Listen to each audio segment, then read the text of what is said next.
سرخ زردار عروسی لباس میں ملبوس ننگے پاؤں دونوں ہاتھوں سے اپنا بھاری ملبوس اٹھائے سرپٹ بھاگتی ہوئی بنا پاؤں میں آنے والے پتھروں کی فکر کیے بس کسی بھی طرح وہاں سے غائب ہو جانے کے لیے سرگرداں تھی۔ دوڑتے ہوئے پیچھے مڑ کر ایک بار اسی گھر پر آخری نگاہ ڈالی جہاں اس کا کل سرمایہ تھا۔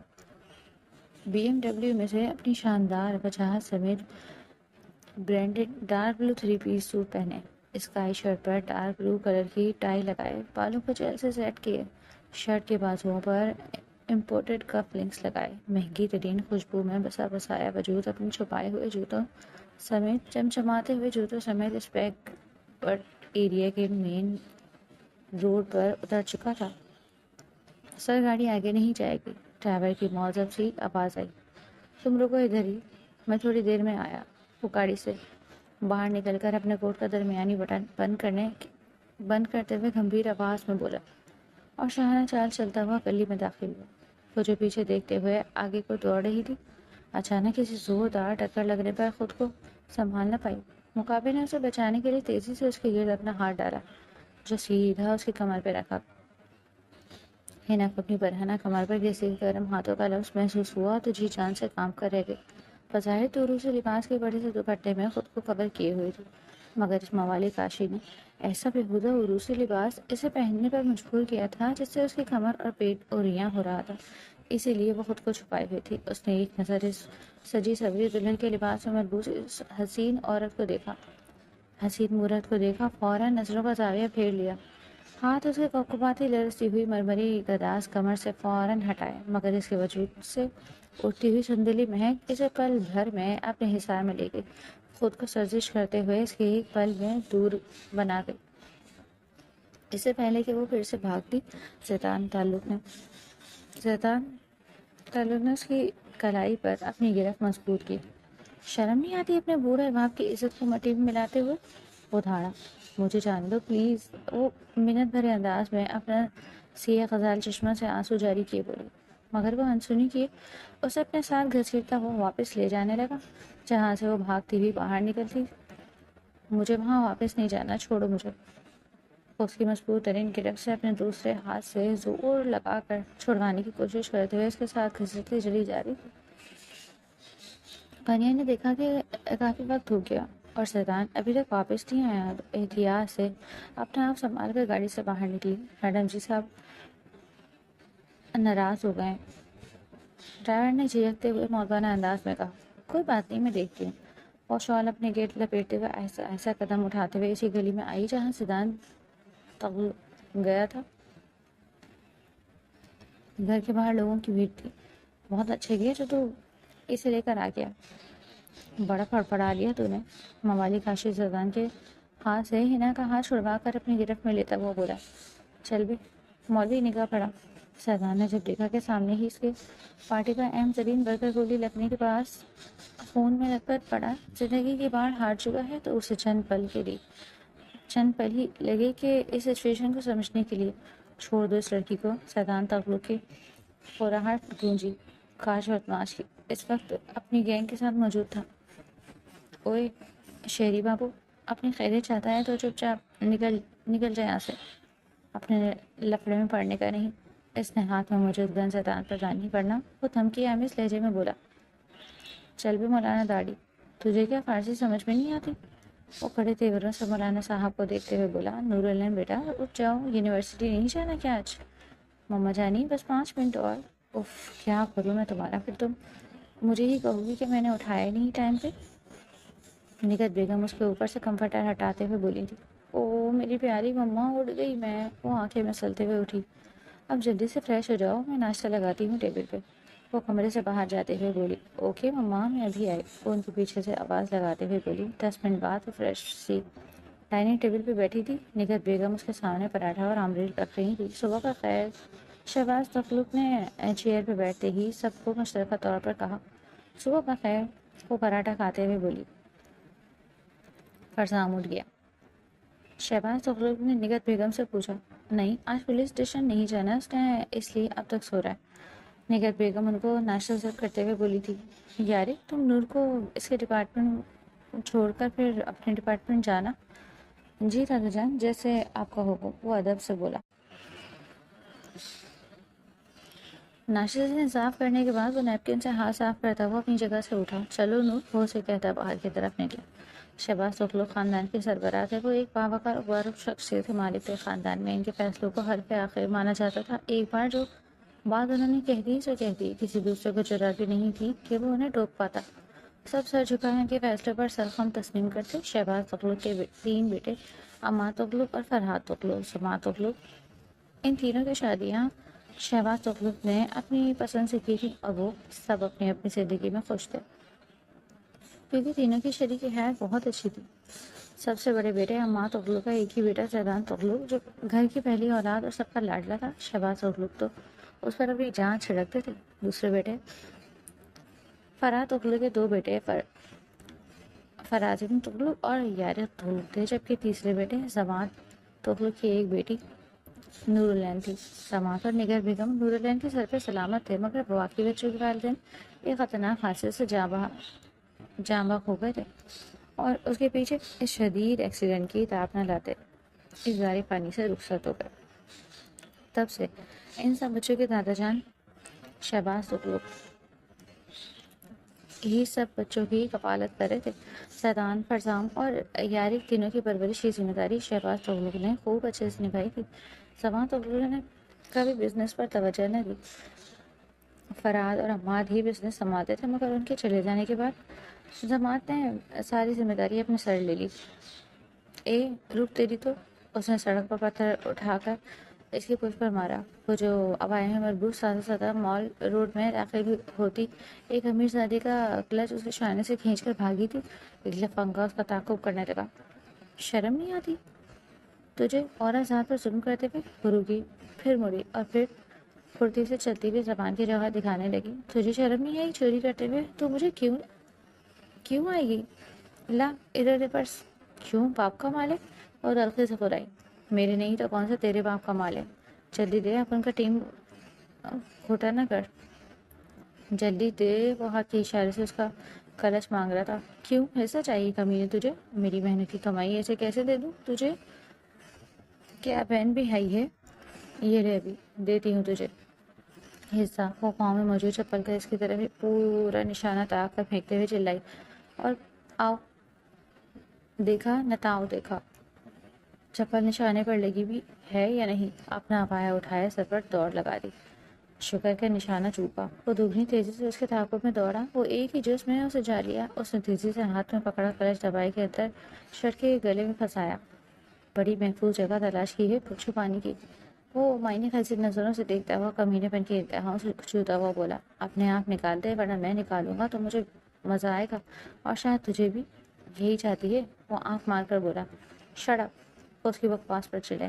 واہ، آج کل کے چوروں کو انگریزی بھی آتی ہے، تمسکرانہ انداز میں کہا گیا۔ وہ دھوپ سے سڑک پہ بیٹھی۔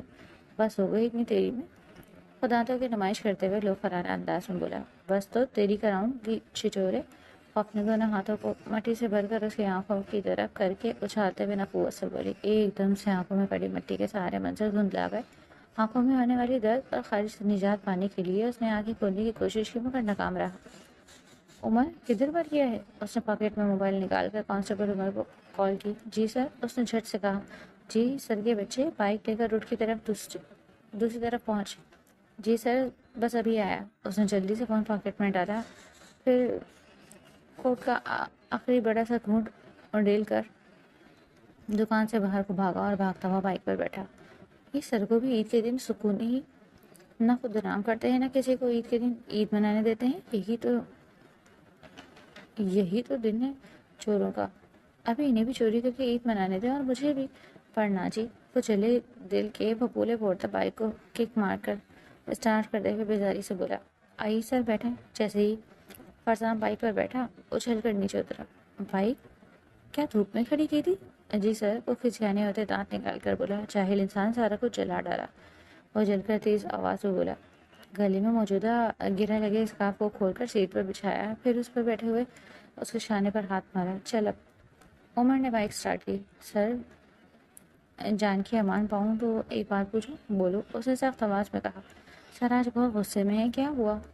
ہونا کیا تھا، ایک شیطان پر کی لڑکی مجھے مجھے یعنی ایسوی فرزام طولوں کو چونا لگا گئی، عید الاضحیٰ کے موقع پر مجھے ہی بکرا بنا گئی، بکری کہیں کی۔ ایک دفعہ مل جائے پھر دیکھتا ہوں تو پھر دیکھنا تم، اس کی قربانی کروں گا۔ اس کے بارے میں سوچتا ہوا ایک بار پھر سے بےجوتا کھا کر رہ گیا تھا۔ پہلی بار ہوا تھا کہ کسی لڑکی کو دیکھ کر جانے کس کونے میں چھپا اس کا ٹھڑک پن باہر آیا۔ اسے یاد کر کے یہ خود ہی ہنسی آئی۔ لاہور کے مال روڈ پر واقع چمن کے قریب سے گزرتے ہوئے اس کی نظر فٹ پاتھ پر بیٹھی ہوئی لڑکی پر پڑی۔ وہی سیاہ بڑی بڑی آنکھیں جن پر گھنی خماردار پلکیں سایہ پکڑتی، وہی سیاہ بایا۔ رک یار، فرزام نے عمر کو بائک روکنے کے لیے کہا۔ ایسے فرزام تو لوگ عید کے دن حلیہ تبدیل کر کے ایسے ہی چوروں کی تلاش میں گردان تھے۔ کھڑکی میں کھڑے سورج کو غروب ہوتے ہوئے دیکھتے وہ خود بھی گہری سوچ میں ڈوبی اسی منظر کا حصہ معلوم ہو رہی تھی۔ پرندے قطار در قطار اپنے آشیانے کی جانب رواں دواں تھے، مگر شاید اس کی ہی زندگی جمود کا شکار ہو کر رہ گئی تھی۔ وہ جب کبھی بھی سورج غروب ہوتا دیکھتی تو ایک بےنام سی اداسی اس سے اپنے گرد محسوس ہوتی۔ کچھ ویسا ہی کرب اس کی خوبصورت آنکھوں میں بھی آ بسا، جو شاید اب اس کی ذات کا حصہ بنتا جا رہا تھا۔ ہے نا، کیا بات ہے بیٹا، کس گہری سوچ میں گم ہو؟ اپنے جان سے پیارے پاپا کی آواز سنتے ہوئے چونک کر بڑھتی پیچھے کھڑے اس کے بابا کی طرف دیکھا۔ ان کے چہرے پر پریشانی کے سائے نمایاں ہو رہے۔ وہ کبھی بھی انہیں اپنی وجہ سے پریشان نہیں دیکھنا چاہتی تھی۔ کچھ نہیں بابا، میں بالکل ٹھیک ہوں۔ وہ چہرے سے اداسی ہٹانے کی پوری کوشش کرتے ہوئے ہلکا سا مسکرا کر بولی تو رحیم بخش کے چہرے کے اتار چڑھاؤ میں نرمی بکھری۔ وہ بس یہی ایک لمحہ تھا جب اس کے گزرے ماہ وصال کا ہر غم غلط ہو جاتا۔ کچھ دیر پہلے تک جو چہرہ اداس تھا اپنے بابا کو خوش دیکھ کر زندگی سے بھرپور مسکان بھی جگمگا اٹھا۔ وہ بھاگ کر اپنے بابا کے سینے سے لگی۔ بابا کی جان، اگر آپ ہم سے شادی نہیں کرنا چاہتی تو بتاؤ مجھے۔ محبت سے اس کا ماتھا چوم کر نرم آواز میں بولے۔ ان کی آواز بھی ان کی شخصیت جیسی تھی، نرم اور مہربان، حد درجہ حلاوت سمیٹے ہوئے۔ بابا، آپ کی خوشی میں میری خوشی ہے، بس مجھے ایک بات کا غم ہے۔ ابھی صرف میٹرک کے پیپرز دیے ہیں، مجھے ابھی اور پڑھنا تھا، کالج جانا تھا، بھی یونیورسٹی بھی، مگر یہ سب ایک خواب ہی رہ جائے گا شاید۔ اس نے سیاسی سے کہا، بیٹا میری زندگی کا کوئی بھروسہ نہیں ہے۔ اس موالی کاشی نے ہم دونوں کی زندگی عجیبن بنا دی ہے۔ میں تیرے لیے کوئی رسک نہیں لینا چاہتا، تجھے جلد سے جلد ایک مضبوط صاحبان فراہم کر دینا چاہتا ہوں، ورنہ اس کاشی سے تو کچھ بعید نہیں جو دن دہاڑے آ کر ہمیں یہاں دھمکیاں دے سکے۔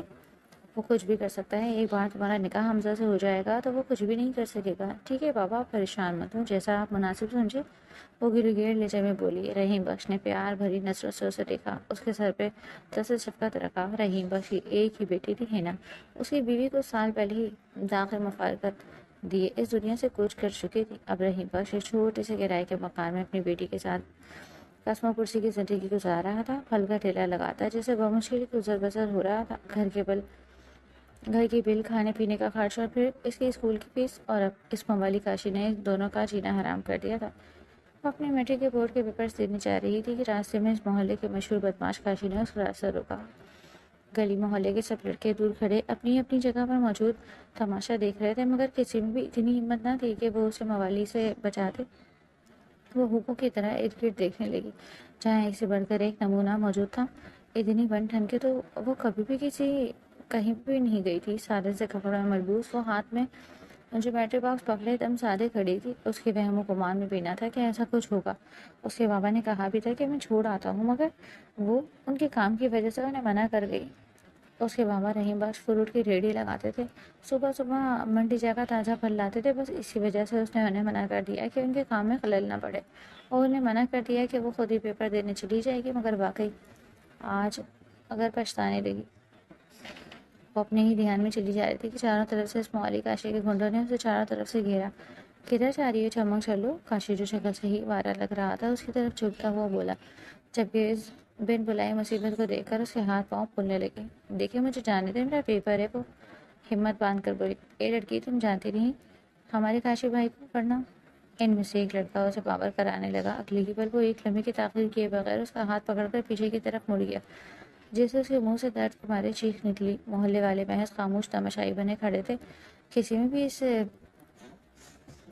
اس بھیڑوں کے چھتے میں ہاتھ ڈالنے کی ہمت نہ تھی۔ بے بسی سے اس کی آنکھوں میں آنسو تو آئے، اس نے ہاتھ چھوڑا۔ وہ جان چھوٹ جانے پر بھاگتی بھی آگے بڑھی۔ پھر ہر بار ایسا ہونے لگا۔ فروز اس کا پیچھا کرتا، کچھ کہتا نہ، مگر اس کو گھر سے اسکول اور اسکول سے گھر پہنچنے تک اس کا پیچھا کرتا، پیچھے پیچھے رہتا، اور آخری پیپر والے دن تو گھر آ کر اس کے بابا رحیم بخش کو دھمکا کر گیا تھا کہ وہ اس جمعے کو اس سے نکاح کرانے آئے گا۔ بابا آپ کیسی باتیں کر رہے ہیں؟ وہ اس موال سے ہمارا پیچھے چھڑائیں۔ بیٹا ہم غریب لوگوں کی بات کون سنے گا؟ پولیس بھی ان گنڈوں سے ڈرتی ہے، ہماری کیا اوقات؟ کون سنے گا ہماری فریاد؟ بابا آپ جن زبان پہ کام کرتے ہیں ان سے بات کریں۔ نہیں بیٹا وہ بڑے لوگ ہیں، ہم جیسے چھوٹے لوگوں کے جھگڑوں میں کیوں پڑیں گے؟ بابا آپ بھی تو ان کی خاطر اپنی جان کی پرواہ کیے بنا ہر جلوس میں پیش رہتے، تو کیا وہ اپنے کارکنوں کے لیے کچھ نہیں کر سکتے؟ ایسی بات نہیں ہے، ہماری ایم پی زیدان صاحب بہت نیک اور رحم دل انسان ہیں، وہ اس کی تاریخ میں رطب اللسان ہوئے، تو ان سے بات کریں نا، وہ ضرور ہماری مدد کریں گے۔ زیدان تغلق ایم پی کے عہدے پر فائز ایک مشہور ترین سیاسی لیڈر تھے۔ رحیم بخش ان کے ہر جلسے جلوس میں شرکت کرتا اور فعال کردار ادا کرتا، اس لیے وہ زیدان تغلق کی نظر میں تھا۔ کبھی کبھار راستے میں گزر ہوتے ہوئے اس کے گھر میں اپنے ڈرائیور سے کہہ کر رحیم بخش کے ٹھیلے سے پھل خرید لیتا۔ اس طرح غریب عوام بھی اس کے عاجزانہ انداز سے متاثر ہوتی اور جب بھی کوئی جلسہ ہوتا بنا سوچے جو خروش سے اس پہ حصہ لیتے۔ زیدان تغلق اپنے اسٹیٹس میں تو زدام تھا ہی، بلکہ ان کے علاوہ عام عوام کے دلوں میں بھی جگہ بنا چکا تھا۔ نہیں بیٹا ان جیسے بدماشوں سے لڑنے کا کوئی فائدہ نہیں ہے، بس تم جلد از جلد بخیر عافیت اس گھر سے رخصت ہو جاؤ، مجھے اور کچھ نہیں چاہیے۔ تبھی رحیم بخش نے اپنے محلے کے ایک جانے والے کے بیٹے حمزہ سے اس کا رشتہ طے کر دیا، اور ایک دن پہلے جمعرات کے روز نکاح طے ہو گیا تھا۔ آج وہ دن بھی آ پہنچا جب اس کا نکاح طے ہوا۔ اس کے سسرال سے اس کے لیے نکاح کا جوڑا آیا۔ محلے کی ایک لڑکی نے جو اس کی اسکول کی دوست بھی تھی اس سے تیار کرنے آئی تھی۔ جب وہ تیار ہونے لگی تو لہنگے کے ساتھ مختصر چولی دیکھ چھٹکی، آنکھیں حیرت سے دو چند ہو گئی تھی۔ اپنی سہیلی کے سامنے شرم سے پانی پانی ہو گئی۔ بابا بتا رہے تھے کہ وہ لوگ بہت شریف لوگ ہیں، وہ کبھی بھی ایسا لباس نہیں بھیج سکتے۔ بالآخر اس کے منہ سے خاموشی کا کوفل ٹوٹا۔ پہن لو جیسا بھی ہے، ورنہ وہ لوگ ناراض ہو جائیں گے۔ میں تمہارا دوپٹہ اچھے سے سیٹ کر دیتی ہوں، کچھ دکھائی نہیں دے گا۔ مگر وہ گہرا سانس بھر کر بولی، کچھ اگر مگر کا وقت نہیں، جلدی سے تیار ہو جاؤ، تمہارے سسرال والے پہنچنے والے ہوں گے، انہوں نے ہی بھیجنا ہے۔ اور کون بھیجے گا؟ شادی کا جوڑا۔ وہ دل پر پتھر رکھ کے وہی لباس پہننے لگی۔ سرخ خلوصی لباس نے اس کے نوخہ اس حسن کو تو آشنا بنا ڈالا، اوپر سے سرخ میک اپ اسی سفید رنگ پر عجب جھگ دکھلا رہا تھا۔ پریوں کے حسن کو بانٹ دیتی ہوئی وہ سارا سے میک اپ میں حفاظت اٹھا رہی تھی۔ بات لینے کے بعد وہ ٹاول کمر کے گرد لپیٹ کر ڈریسر کے سامنے کھڑے اپنے گیلے بالوں میں برش پھیر رہا تھا۔ آنکھوں میں اس کا عکس دکھائی دے رہا تھا، لبوں پر دھیمی سی مسکراہٹ بکھری۔ یاری تمہاری شرٹ، نور نے جھٹ سے دروازہ کھولتے ہوئے کہا اور شرٹ والا ہاتھ آگے کیا، مگر اسے شرٹ لیس دیکھ فوراً نظروں کا زاویہ پھیر لیا۔ ذرا ایٹیکیٹس نہیں تم میں؟ کسی کے روم میں آنے سے پہلے بندہ ڈور ناک کر لیتا ہے۔ وہ اچانک اس کے والد ہونے پر جھنجھلا کر غصے سے بولا۔ سوری، وہ منمنا کر رہ گئی۔ تم جلدی سے تیار ہو جاؤ، پینے کے لیے لیٹ ہو رہے ہیں۔ وہ اس کی طرف دیکھے بنا بولی، کتنی بار کہا ہے بھائی بولا کرو، بڑا ہوں تم سے۔ اس کے ہاتھ سے شرٹ کھینچ کر خوشیلے لہجے میں بولا۔ وہ کوئی بھی جواب دیے بغیر ہی وہاں کمرے سے باہر نکل گئی اور اپنے دھڑکتے ہوئے دل پر ہاتھ رکھ کے اپنی دھڑکنوں کا شمار کرنے لگی کہ تیزی سیڑھیاں اتر گئی۔ جب یہ آئی تو اس نے اپنی شرٹ کے اوپری دو بٹنوں کو کھلا رہنے دیا جس میں اس کی سفید باڈی جھلک رہی تھی، بالوں کو پیشانی پر بے نیازی سے بکھرا رہنے دیا، لبوں پر البئی مسکراہٹ سجائے ایک شاندار سیلفی بنانے انسٹا پر بنے اپنے اکاؤنٹ پر اپلوڈ کر دی۔